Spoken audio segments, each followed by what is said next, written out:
జై శ్రీరామ్. అందరికీ నమస్కారం. వెల్కమ్ టు న్యూస్ అఖండ. నేను మీ కస్తూరి శ్రీధర్.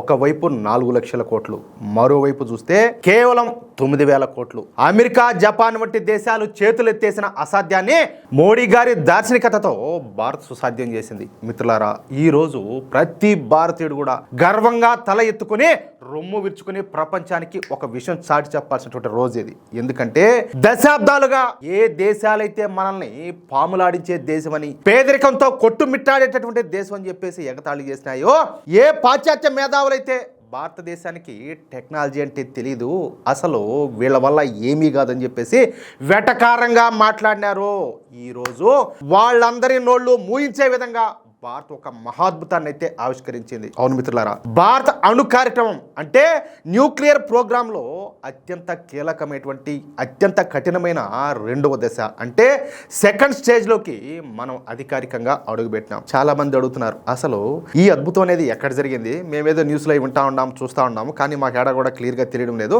దీని గురించి చెప్పమని చెప్పేసి కొంతమంది అడిగినారు. దీనికి సంబంధించిన విశేషం ఏంటి అంటే, ఈ చారిత్రక ఘట్టం మన తమిళనాడు రాష్ట్రంలోని కల్పక్కం తీరంలో ఆవిష్కృతమైంది.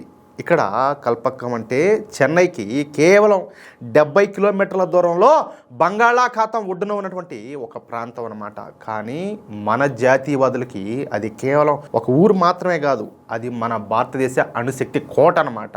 అక్కడ ఉన్నటువంటి మన ప్రోటోటైప్ ఫాస్ట్ బ్రీడర్ రియాక్టర్ అంటే PFBR ఈరోజు క్రిటికాలిటీ సాధించిందనమాట. అంటే మన దేశ భవిష్యత్తును మార్చేసేటటువంటి ఒక మహాయంత్రం తన పనిని అయితే ప్రారంభించింది. మిత్రులారా, దీని విలువ మీకు అర్థం కావాలంటే మీకు ముందుగా ఒక విషయం చెప్పాలా. ఈ టెక్నాలజీ కోసం అమెరికా, జపాను అలాగే యూరప్ దేశాలు కలిసి దాదాపుగా $50 బిలియన్ అంటే అక్షరాల 4 లక్షల కోట్ల రూపాయలను నీళ్లలాగా ఖర్చు చేసినాయి. అయినా సరే వాళ్ళు విజయం సాధించలేకపోయినారు. మా వల్ల కాలేదు కాబట్టి ఈ ప్రపంచంలో ఎవరి వల్ల కూడా కాదు, అసలు ఇది టెక్నాలజీ పరంగా ఇంపాసిబుల్ అని చెప్పేసి సర్టిఫికెట్లు కూడా ఇచ్చేసారు. అంటే నీ వల్ల కాకపోతే ఇంకెవరి వల్ల కాదని చెప్పేసి డిసైడ్ అయిపోతారా? కానీ అదే పనిని మన భారతీయ శాస్త్రవేత్తలు కల్పక్కంలో కేవలం $1 బిలియన్ కంటే తక్కువ ఖర్చుతో చేసి చూపించారు. చూసినారా? వాళ్ళు 4 లక్షల కోట్లు తగలబెట్టిన రానటువంటి విజయం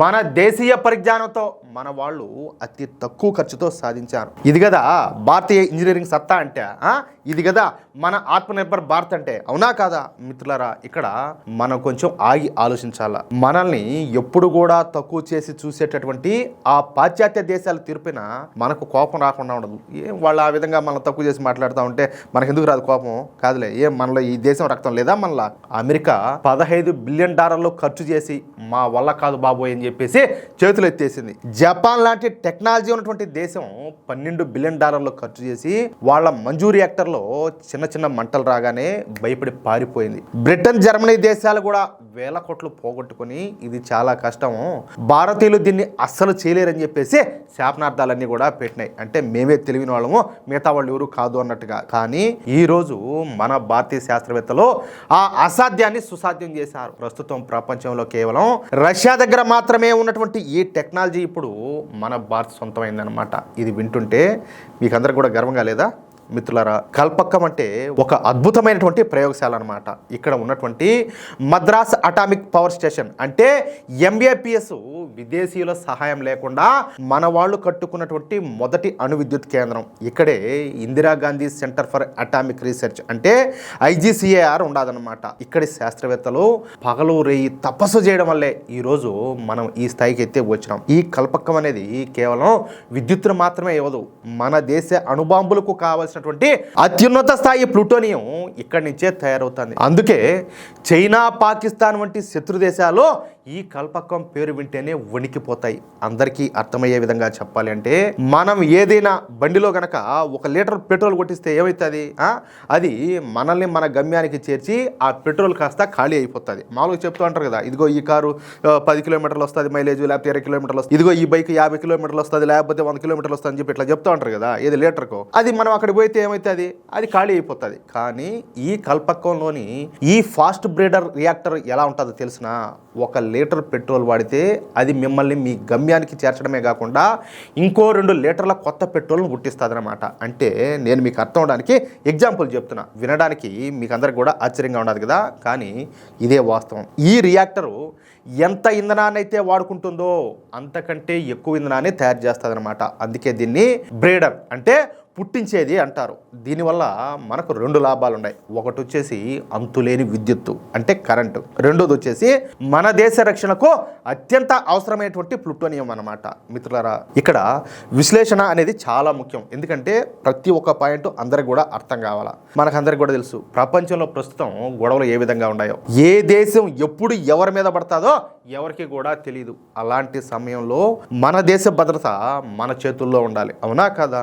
ఈ రియాక్టర్ ద్వారా తయారయ్యేటటువంటి ఈ ప్లూటోనియం అనేది మామూలు ఇంధనం అయితే కాదు. ఇది ప్రపంచంలోనే అత్యంత శక్తివంతమైనటువంటి అణుబాంబులను, హైడ్రోజన్ బాంబులను తయారు చేయడానికి వాడేటటువంటి అసలైన ముడిసరుకు అనమాట. అంటే ఈ ఒక్క ప్రాజెక్టుతో మనకు అటు కరెంటు వస్తుంది, ఇటు దేశాన్ని కాపాడేటటువంటి కవచం కూడా వస్తుంది. ఈరోజు మనం ఇంత గర్వంగా మాట్లాడుకుంటున్నామంటే దీని వెనుక ఒక మహానుభావుడు తపస్సు ఉండాలి. ఆయనే మన భారత అణు పితామహుడు హోమీ జహంగీర్ బాబా. ఈ హోమీ జహంగీర్ బాబా పార్సీ మతానికి చెందినటువంటి వ్యక్తి అనమాట. సరే, ఈ మాట నేను ఎందుకు చెప్పాను కూడా మీకు అర్థం ఏంటది. ఆయన ముంబైలోని ఒక సంపన్న అలాగే విద్యావంతులైనటువంటి పార్సీ కుటుంబంలో జన్మించినాడు. భారతదేశ అభివృద్ధిలో ఈ పార్సీ సమాజం పోషించినటువంటి పాత్ర అనేది చాలా గొప్పదనమాట. ముఖ్యంగా టాటా కుటుంబంతో, ఏది ఇప్పుడు మన రతన్ టాటా గారు ఉన్నారు కదా, ఆ టాటా కుటుంబంతో బాబాకు సన్నిహిత సంబంధాలు అయితే ఉండేటి అనమాట. ఆయన తండ్రి ప్రముఖ టాటా గ్రూప్లో న్యాయవాదిగా పనిచేశారు. దేశం కొత్తగా స్వతంత్రం పొందినటువంటి రోజుల్లో, మన దగ్గర సరిగ్గా తినడానికి తిండి కూడా లేని రోజుల్లో హోమీ జహంగీర్ బాబా ఒక గొప్ప విజన్తో ముందుకు వచ్చారు. అదే 3 స్టేజ్ న్యూక్లియర్ ప్రోగ్రామ్. అప్పట్లో అందరూ కూడా అణుశక్తి అంటే భయపడతా ఉన్నారు. కానీ ఆయన నెహ్రూను ఏదో ఒక విధంగా ఒప్పించి, భారతదేశం మళ్ళీ విశ్వగురువు కావాలంటే మనకు శక్తి అనేది కావాలా, ఆ శక్తి మనకు మన తీరాల్లో ఉన్నటువంటి ఇసుక ద్వారానే లభిస్తుందని చెప్పినారు. మీకు అందరికీ ఇది కొంచెం సిల్లీగానో లేకపోతే ఏదైనా షాకింగ్ గానో అనిపించవచ్చు. ఇసుకలో ఉండదురా అన్నట్టు. అందుకే కొంచెం జాగ్రత్తగా గమనించండి. ఇది కేవలం ఒక 5 సంవత్సరాల ప్లాన్ కాదు, ఇది 100 ఏళ్ల ప్లాను. మన కల్పక్కం తీరంలోను అలాగే కేరళ, ఆంధ్రప్రదేశ్ తీరాల్లో ఉన్నటువంటి ఇసుకలో థోరియం అనేటటువంటి నిధి ఉండదన్నమాట.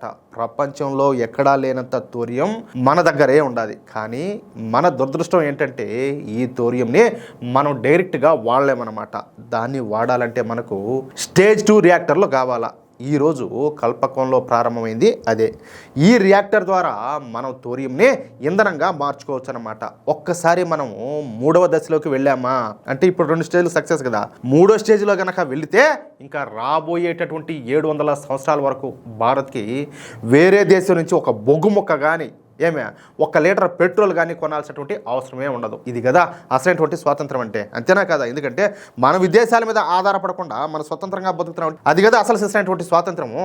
గతంలో మనం అణు పరీక్షలు చేసినప్పుడు అమెరికా వంటి దేశాలు మనపైన ఆంక్షలు విధించినాయి, మనకు ఏ టెక్నాలజీ కూడా అందకుండా చేసినాయి. రష్యా మనకు సహాయం చేయాలని చెప్పి చూసినా కూడా అడ్డుకున్నాయి. కానీ భారత లొంగల మన శాస్త్రవేత్తలు రాత్రింబవళ్ళు కష్టపడి స్వదేశీ పరిజ్ఞానంతో ఈ రియాక్టర్ని అయితే నిర్మించారు.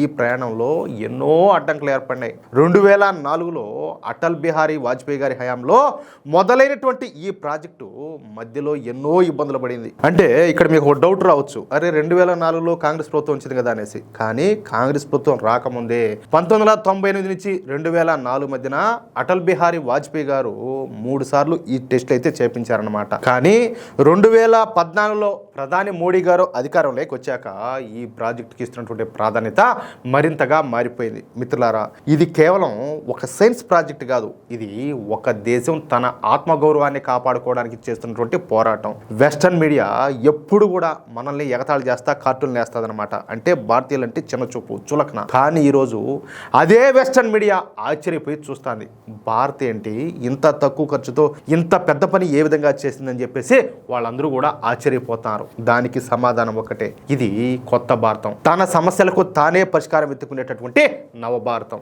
ఈ రోజు మన చుట్టూ ఉన్నటువంటి శత్రు దేశాలు మన మీద కన్నేసి ఉన్నాయి, మనల్ని ఎలాగైనా సరే దెబ్బతీయాలని చెప్పి చూస్తున్నాయి. కానీ వాళ్ళకి తెలియని విషయం ఏంటంటే భారత్ ఇప్పుడు ఒక అణుశక్తి మాత్రమే కాదు, అణు పరిజ్ఞానంలో ప్రపంచానికే గురువుగా మారుతుంది.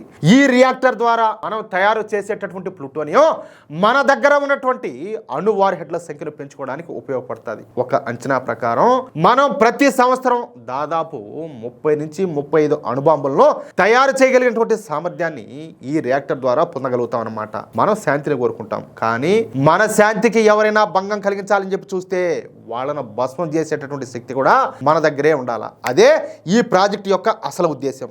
సరే, సామాన్యుడికి దీనివల్ల ఏంటి లాభం అని చెప్పేసి కొంతమంది అనుకోవచ్చు, అడగొచ్చు. ఈరోజు మన దేశంలో కరెంటు బిల్లులు అనేటివి ఎందుకు పెరుగుతున్నాయి? ఎందుకంటే మనం వాడేటటువంటి బొగ్గు, గ్యాసు ఇవన్నీ కూడా అయిపోతున్నాయి. పైగా ఏంటంటే మనం చాలా వరకు విదేశాల మీద ఆధారపడాల్సి వస్తుంది. విదేశాల నుంచి మనం కరెంటు కోసం ఇంధనాన్ని కొంటున్నాం, కానీ ఈ థోరియం ద్వారా తయారయ్యేటటువంటి విద్యుత్తో అత్యంత చౌకగా ఉంటుందన్నమాట. రాబోయే కాలంలో మన పరిశ్రమలకు, మన వ్యవసాయానికి, మన ఇళ్లకు తక్కువ ధరకే 24 గంటల కరెంటు రావాలంటే ఈ అణు విప్లవం చాలా ముఖ్యం అన్నమాట. చెప్పాలంటే ఇది మన కోసం, మన పిల్లల భవిష్యత్తు కోసం చేస్తున్నటువంటి పని అన్నమాట. అయితే ఇదంతా కూడా అంత ఈజీ కాదు, ఇందులో చాలా రిస్కులు కూడా ఉన్నాయి. సోడియం అనేటటువంటి పదార్థాన్ని ఇందులో వాడతారన్నమాట.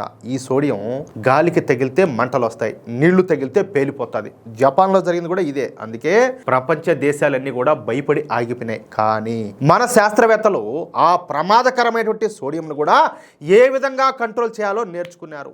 కల్పకం తీరాన 2004లో సునామీ వచ్చినప్పుడు కూడా ఈ కేంద్రం చెక్కు చెదరకుండా నిలబడింది. అది మన వాళ్ళ నిర్మాణ సామర్థ్యం అన్నమాట. మిత్రులారా, ఇది మన నాగరికతకు సంబంధించినటువంటి విషయం. పూర్వం మన దేశం ఎలాగైతే నలంద, తక్షశిల విశ్వవిద్యాలయాలతో ప్రపంచానికి జ్ఞానాన్ని పంచిందో, ఈ రోజు మళ్ళీ అదే స్థాయిలో టెక్నాలజీలో మనం దూసుకుపోతున్నాం. ఈ ప్రయాణం అనేది ఇక్కడితో ఆగదు. 2వ దశ పూర్తయింది, ఇక 3వ దశ అనేది ప్రారంభం కాబోతుంది. అది థోరియం యుగం అన్నమాట. ఆ యుగంలో భారత్ ప్రపంచానికి శక్తి కేంద్రంగా మారబోతుంది. మిత్రులారా, మనం ఎవరికి తక్కువ కాదు. మన సంస్కృతి అనేది ఎంత గొప్పదో మన సైన్స్ కూడా అంత గొప్పది. ఈ కల్పకం రియాక్టర్ విజయం అనేది మన ప్రతి ఒక్కరి విజయం అన్నమాట. ఎవరైనా సరే మిమ్మల్ని మోడీ ప్రభుత్వం వచ్చాక ఏమి చేసింది అని అడిగితే గర్వంగా చెప్పండి. ప్రపంచం మొత్తం తల దించుకున్న చోట నా దేశం, నా మోడీ ప్రభుత్వం తల ఎత్తుకుని అణు విప్లవాన్ని సాధించింది అని చెప్పండి. ప్రధాని మోడీ గారు అన్నట్టు ఇది మన శాస్త్రీయ సామర్థ్యానికి, ఇంజనీరింగ్ సత్తాకు నిదర్శనం. మన భావితరాలకు మనం ఇచ్చేటటువంటి గొప్ప కానుక.